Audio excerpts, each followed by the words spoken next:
அண்மை செய்தியை பார்த்துக் கொண்டிருக்கிறோம். பாமக கட்சியின் அங்கீகாரம் ரத்தானதற்கு அன்புமணியின் மோசமான செயல்பாடுகளே காரணம் என்றும், அன்புமணி தற்போது பாமகவின் உறுப்பினர் கூட கிடையாது என்றும் சென்னை உரிமையியல் நீதிமன்றத்தில் ராமதாஸ் பதில் மனு தாக்கல் செய்திருக்கிறார்.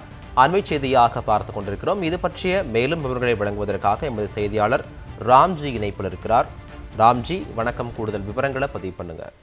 பாமகவின் பெயர் சின்னம் பயன்படுத்த அன்புமணிக்கு தடை விதிக்க வேண்டும் என்று பாமக தலைவர் என குறிப்பிட்ட தேர்தல் ஆணையம் சின்னம் ஒதுக்கீடு செய்ய கடிதம் தொடர்பாக உத்தரவையும் ரத்து செய்து தன்னை பாமக தலைவராக அறிவிக்க கோரி பாட்டாளி மக்கள் கட்சியின் நிறுவனர் ராமதாஸ் சென்னை உயர்நீதிமன்றத்தில் மனு தாக்கல் செய்தார்கள். இந்த வழக்கு இன்று உரிமை நீதிமன்றத்தில் விசாரணைக்கு வந்தது. இந்த வழக்குல ராமதாஸ் தாக்கல் செய்த இந்த பதில் மனு மீதான வாதங்கள் வைக்க கால அவகாசம் வேண்டும் என அன்புமணி தரப்புல கோரிக்கை வைக்கப்பட்டது.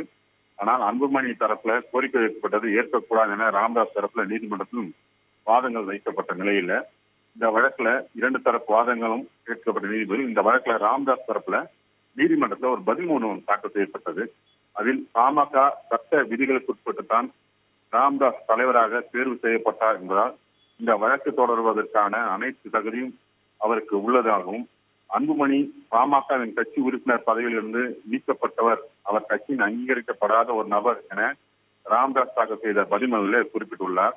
தேர்தல் ஆணையத்தின் போலியான ஆவணங்களை அன்புமணி தாக்கல் செய்துள்ளார் என்றும், பாட்டாளி மக்கள் கட்சி சட்ட விதிகளை திருத்தி தொடர்பாக தேர்தல் ஆணையத்திற்கு முறைப்படி தெரிவிக்கப்பட்டுள்ளதாகவும், அன்புமணி தலைவராக இருந்த காலகட்டத்தில் கட்சியின் செயல்பாடுகள் மிக மோசமான நிலையில் இருந்ததாக, பாமக கட்சியின் அங்கீகாரம் பறிபோனதற்கும் அன்புமணி தான் காரணம் என இந்த உரிமை நீதிமன்றத்துல ராமதாஸ் தரப்புல ஒரு பதில் மனு தாக்கல் செய்யப்பட்டது.